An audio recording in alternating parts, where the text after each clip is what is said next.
Saw you paint a picture of a face that wasn't even close to mine. I know I shouldn't be in love. Okay, so I think this might be part 2 of spring break in New York. I just got back from the Met and I haven't been there since high school, so like years and years. It was nice. It was a quick trip. I went like in the morning, like late morning, and then I had like a 2 p.m. checkout in my hotel. So I grabbed a slice of pizza and I'm about to check out. My thoughts on the Met, amazing, of course, but like I think it also has like, especially with all of the like copyright or with a lot of like the property, intellectual property. And then I took an art and the law class. I have like a deeper understanding, even more so than I did before, because I listened to stuff like stuff you missed in history class where things like this have been covered.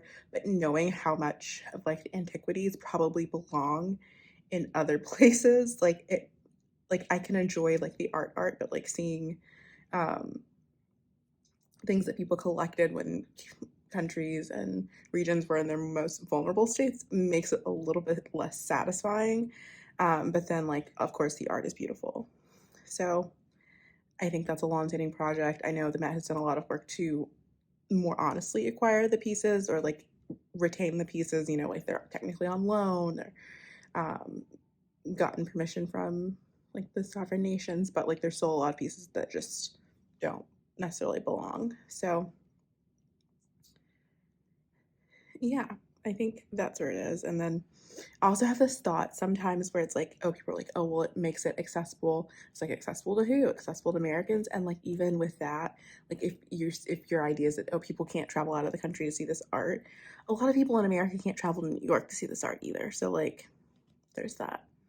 Yeah, I'm gonna finish up my pizza and then check out.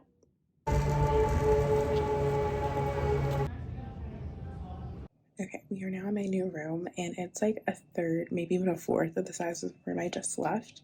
But I picked it partly for location and also because of aesthetic. It is so cute. My other room was very pretty too, but like it's so cute. So I will give a quick tour of my room, and then I think I'm gonna rest a little bit before maybe going to the Whitney, maybe waiting a little bit later and going to um, the Affordable Art Fair. So as you come in, there's a bed. It's not a queen, it's full. So smaller, but the wood posts are really pretty. And then art and then little TV and then like a tiny little seating area, super cozy. Might actually get some work done there in a little bit. And then a small wardrobe, which is fine because I won't take out as much stuff this time. Like a little like snack thing, mini fridge. Here we have the bathroom. There's me. So like nice pretty tile, full length mirror.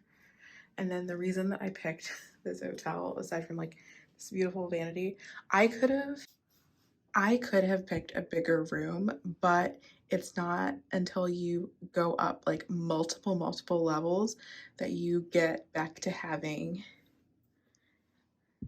a big soaking tub. So the mini studios have a tub, and then like I think like Queens and like some of the other general rooms don't, and you have to get to a suite level to get a tub. So I was like, I'm gonna do a studio mini and get a nice soaking tub, and it is deep. It's so hard to move on. You haven't changed, you stayed the same. But if you did, I'd still love you anyway.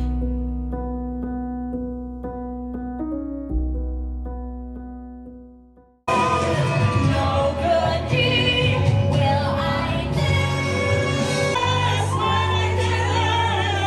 We're far from the shallow now. Okay, I am freshly face washed and showered. I went to the Affordable Art Fair. There is like one artist that I just like really really, really resonated with me. And I like cannot buy any art right now. I just can't. I think that's like what it is. I even have an artist who has some prints that I was already interested in, and I'm not buying those right now, so I can't buy another artist.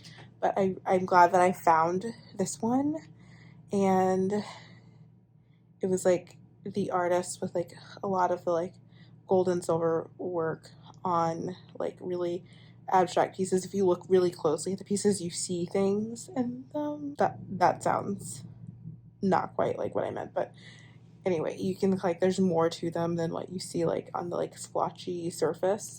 And so I really liked that. And then I went to dinner with a friend from college. Did not film it. It was like one of those really nice getting to reconnect. I think we just kind of like missed connections for years. Like even this is even like pre 2020. And so that was nice. And like it made me think about the fact that like law school is so fleeting, and the friends I'm making now, just like I made friends with him in college, we may never live in the same place again, like for a lot of people, even people that I consider close friends. So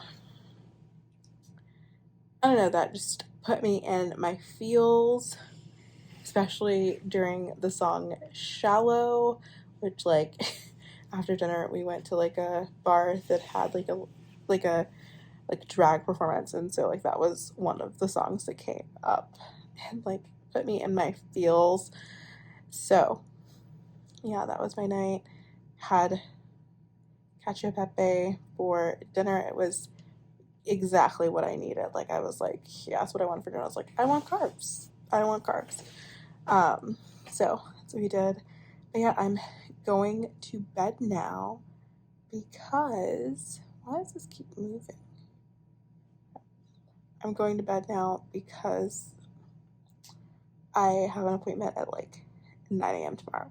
So I don't want to oversleep for that. Like it's like a 15-minute walk from my hotel, so it's not like even if I woke up at the time, I could probably make my appointment.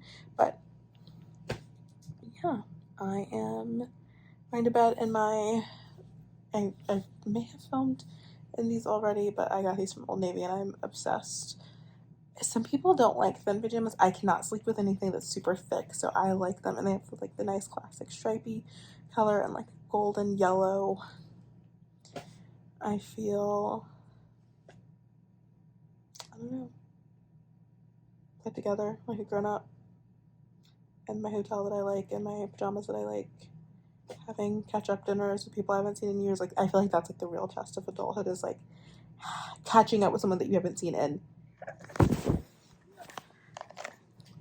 I should have dropped my phone.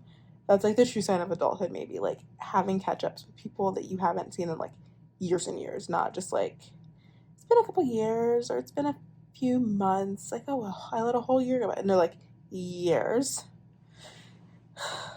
Yeah.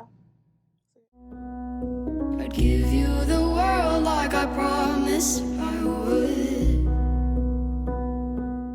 It's like afternoon now. I didn't really film a lot this morning, just like tiny snippets, because I did kind of like a half spa day, just like kind of bringing myself down from the week, like lots of rest going into the next quarter for school. So that, like not really kind of place that you just do filming. So I did just enough to be like, I was there. But it was really great. I feel super refreshed. And now I'm gonna have a late lunch. Just picked up some like hot things from Whole Foods on the way back to my hotel. And as part of like my like finishing up, like I may take a nap and then watch some Bridgerton that came out today. And then I should have dinner downstairs. I think the downstairs restaurant of this hotel, the Dirty French, is like a pretty popular place for dinner in general. So I didn't make reservations really, but they should be able to fit me into the spots that they keep for people who are staying at the hotel. So we shall see. Them I can't bear listening to.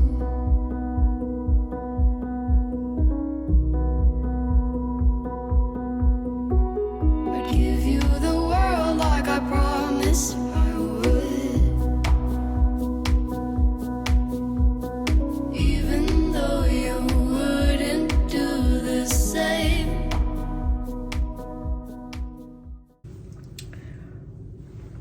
throw myself together very quickly, headed down. I'm wearing this big like blazer because I don't think they can fit me inside downstairs. But yeah, I am headed to dinner, and after dinner I will come back up and like probably pack some things up, get ready for bed so that I can have my like quiet morning and then head to the airport in the afternoon. I'd give you the world like I promised I would. Even though you wouldn't do the same.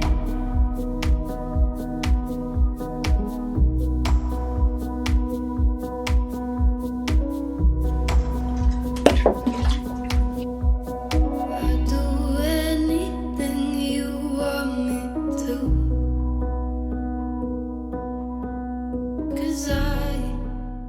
So I'm leaving in a little bit. Got my bags checked at the hotel, then headed for lunch really quick. Last day.